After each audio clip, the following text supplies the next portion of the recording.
Hello guys, welcome to my first D&D story, I guess. Oh boy, we're starting off with a doozy. Today we're going to be covering something that happened fairly recently. Basically,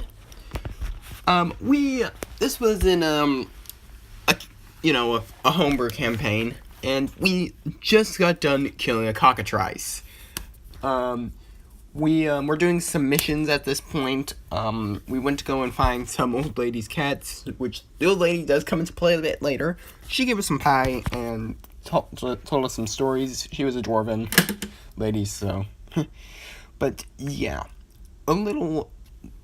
Now, while we were leaving the cockatrice, also just to let you know, I am a lizard folk ranger. One of my friends... Also, my character's name was Darkhall. One of my friends had a dark elf rogue named Katria, and another one of my friends, she had a little mouse boy named Squint, who was a wizard. So yeah, basically, we were leaving the cave where we killed the cockatrice. We literally just turned level 3, in this session. And, basically, we were going through the forest, and guess what we just happened to stumble upon? A frickin' level 15 green dragon. Yeah. So, we ended up failing our stealth checks, and we ended up waking this thing up. Also, I should mention...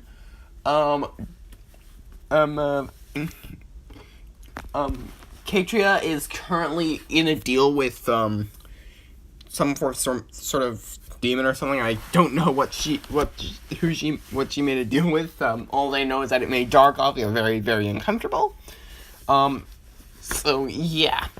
Basically, this dragon, she interrogates us, and accuses us of trying to murder her, and we keep trying to explain that we are not trying to murder her. We just want to get back to town because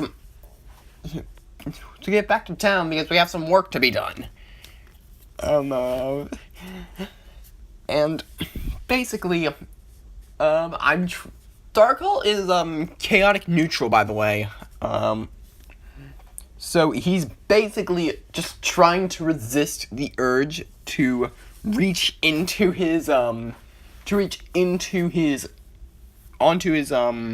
gear and pull out his blink dagger, because he knows that if he is that, they're all pretty much dead. And basically, this green dragon wants the mare. So, yeah. So basically, we go back to town. She lets us go. We go back to town. We rest up at the inn. Also, my character is, at this point, he had a mastiff with him named Cherry. She comes into play a little bit later. He had just lost his shark hound. And a little later on, and basically we discuss what we're gonna do. We basically discuss what we are going to do about our current situation.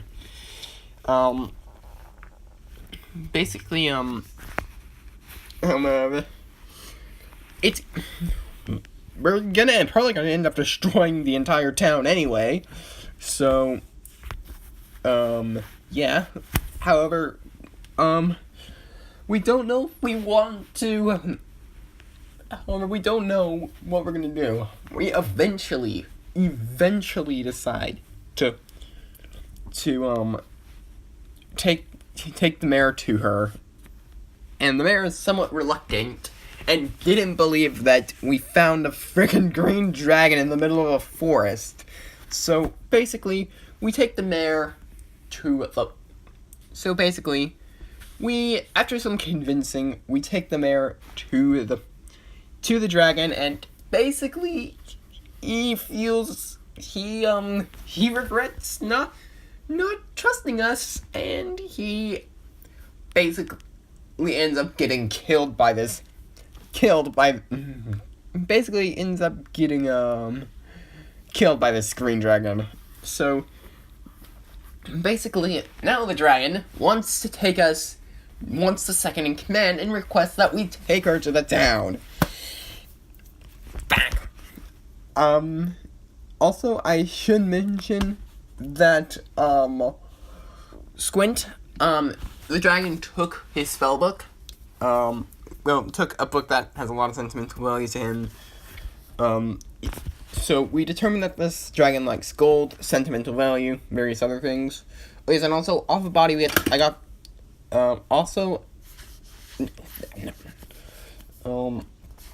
basically, we then take her to the town, and then all heck breaks loose.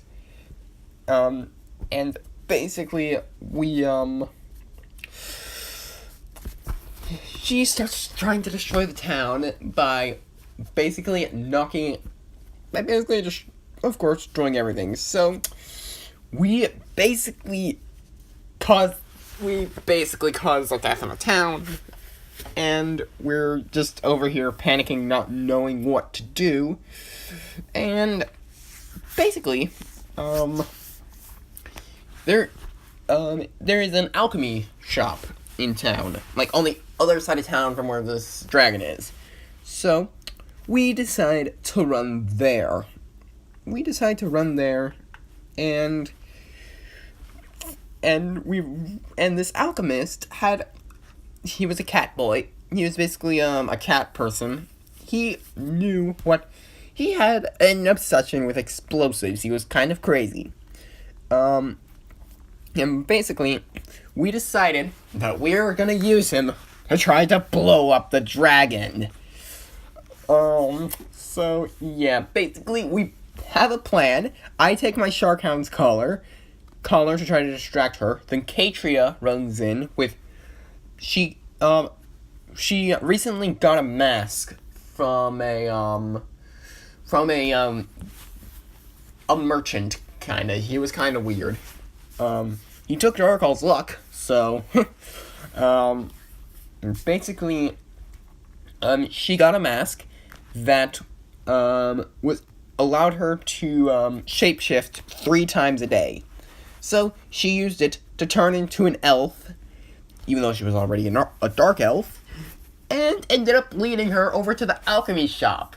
And just like Dr. Strangelove, the cat boy, which is named Boomer, he went out screaming and ended up blowing up a good half of this green dragon, leaving a lot of her organs exposed and leaving her very, very angry and lighting like half of the town on fire. So yeah, and then we go into an encounter with her. So basically I think I started first. We rolled initiative, of course, and I believe I started first, which I started off trying to throw a blink dagger into her lungs. It missed and went right through her ribcage. It went right between the bones of her ribcage, and yeah. And after that, I just kind of resorted, and then, basically, Squint, I believe, tried to use the magic on her. Katria ended up getting knocked out. And then Cherry, the loving soul that she is, ran up to the dragon and ripped out one of her organs. Yeah. Which we were excited about this, and basically the rest, so yeah, then I tried to use, my longbow on her, I think that hit, and and then Squint got knocked out. And after that, well, since Katria is down, she had already rolled 2 failures, and, well, let's just say the green dragon grabs Cherry and tosses her across the town. At this point, Darkhall is obviously very, very angry. Squint was knocked out, so then I had a choice. I could either keep Katria from dying, and I could either A, keep Katria from dying and maybe however, let the battle last even longer than it already had at this point, and then, or I could revive Squint and have her use Magic Missile to hopefully take out the dragon. So, however, in the end, I used the pie from the dwarven old lady Judith to revive Squint, and then he used Magic Missile on the green dragon, taking it down. And that is how 3 level 3s took down a level 15 green dragon with the power of explosives and pie. So yeah, that is my first D&D story. It is quite the crazy one, and I will see you guys next time. Bye!